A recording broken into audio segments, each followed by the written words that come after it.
Әссәләму алейкум вә рәхмәтуллахи вә бәрәкәтүһү, хөрмәтле дин кардәшләр. Вәгазь телевизион ачык конкурсын дәвам иттерәбез.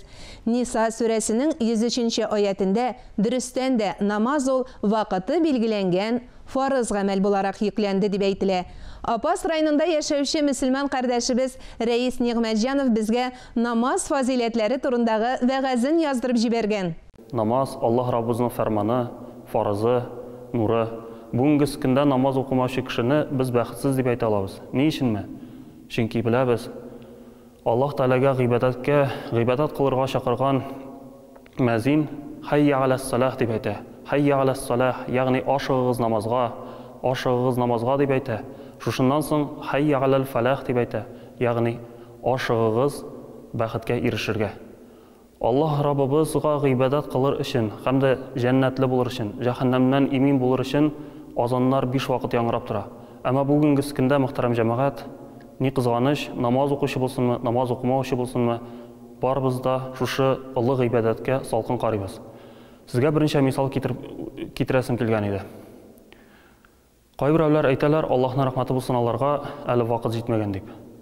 Ничек инде вакыт җитмәгән? Хәдис шәрифләргә игътибар белән карасак, мөхтәрәм җәмәгать, анда балагыз 10 яшькә җитсә намаз укый башласын дип әйтелә. Ягъни менә шушы кешеләргә без әйтәсе килә, вакыт җитмәгән. Ә кайчан вакыт җиткән була? Инде кайберләребез мөхтәрәм җәмәгать әйтә, мин ди картайдым, улыгайдым, инде бер нәрсә дә хәлемнән килми дип. Кайберәүләр мөхтәрәм җәмәгать, мин фәхиш эшләр, бызыклыклар кылып йөрим, тәмәкесен тартам, аракысын эчәм, кызлар белән чуалам дип әйтә. Әмма игътибар белән карасак, Аллаһ Раббыбыз монда да җавабын Коръәни Кәримдә безгә бирә.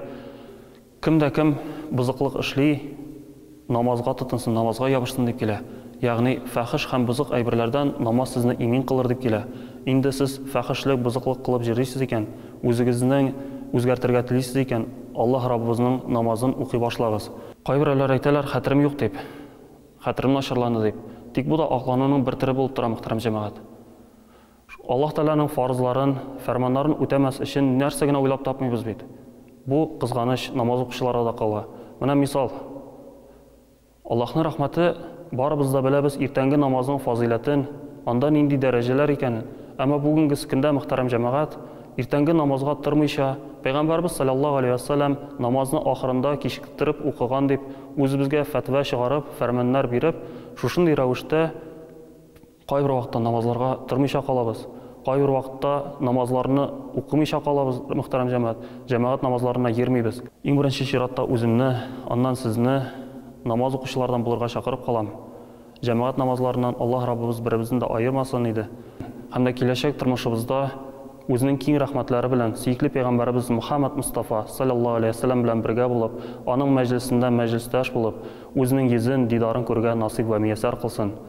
Ассаламу алейкум ва рахматуллаһи тәгалә ва баракатуһу. Чыннан да, намаз ул адәм баласы өчен үзен камилләштерүнең һәм тәрбияләүнең мөһим ысулы.